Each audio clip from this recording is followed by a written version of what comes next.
Hello, I'm Nathaniel. Nathaniel. No, so you make three specific arguments for the existence of God. A creative argument, an argument for design, and an argument for morality. I first off would like to try and take down the argument on morality. Go ahead. Because it's not actually an argument for the existence of a God, it's the argument for the fact that we should have an idea of an existence of a God, because otherwise there would be no moral basis from which we could sit on.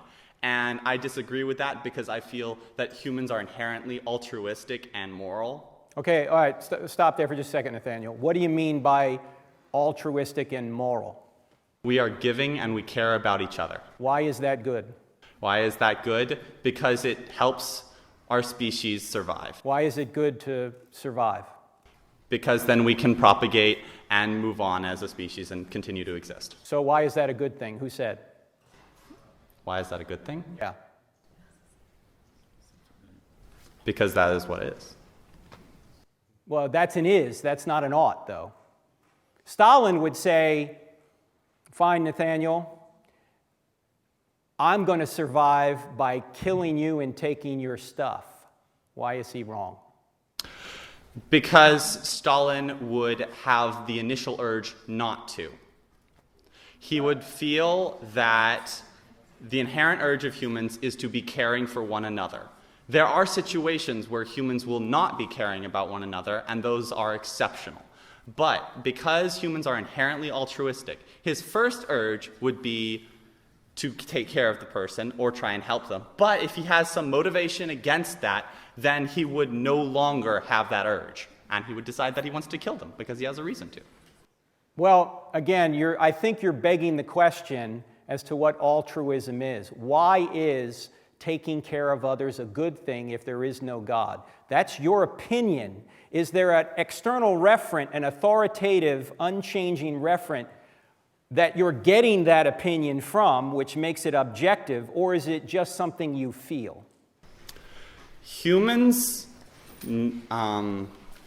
so if you take it from the stance that this is something that is consistent throughout humanity, that we care about one another, then we could superpose that as a moral impulse that we have.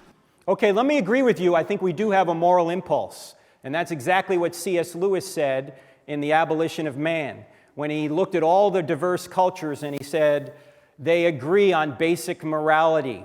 Now, how do you explain that basic morality?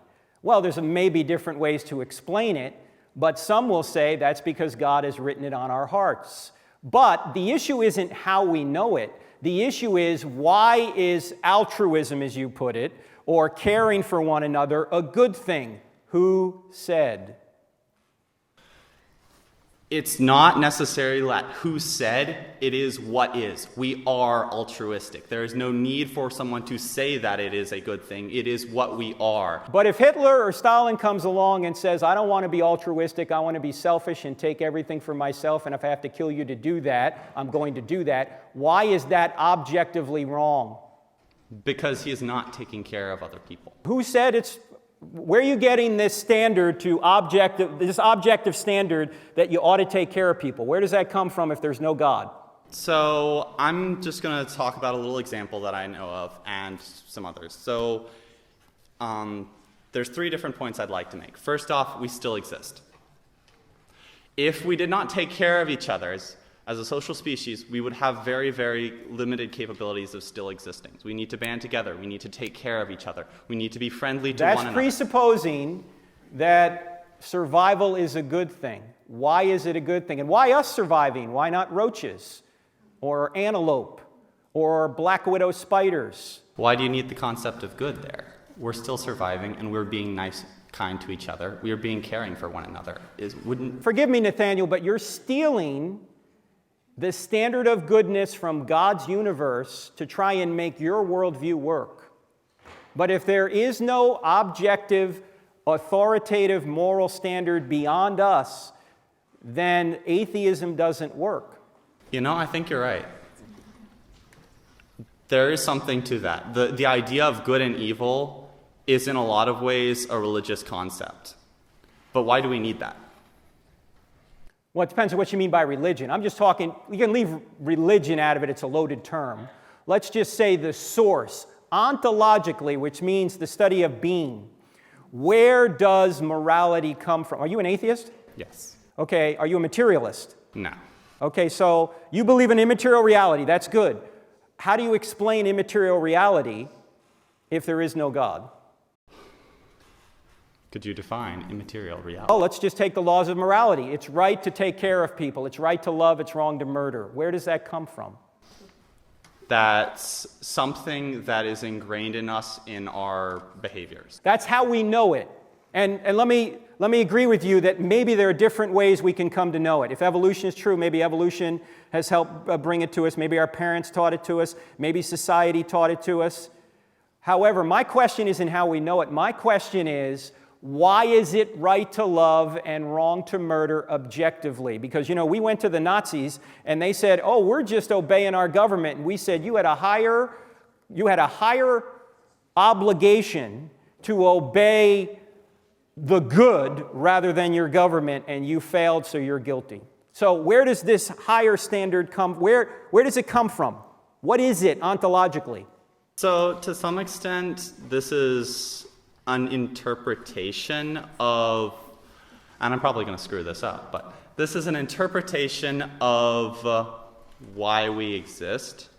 And so we come from a long lineage of life, and so in order to honor that, we must continue to live. And so to be kind is to honor that life that we have. And life is all that we have.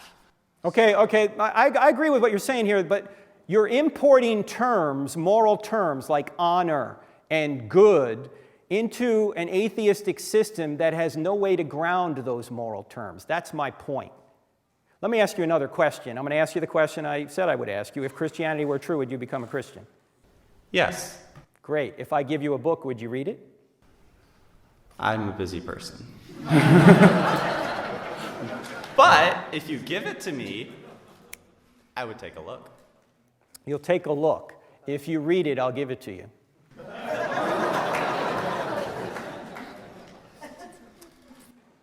It doesn't seem like you're that interested in it. If you give me your email, I'll tell you that I read it. You'll tell me what? I'll tell you that what I read about and what I thought about it. Oh, that's fine. I'll give you my email, as long as you read it. All right. All right, done. See me later. Thank you.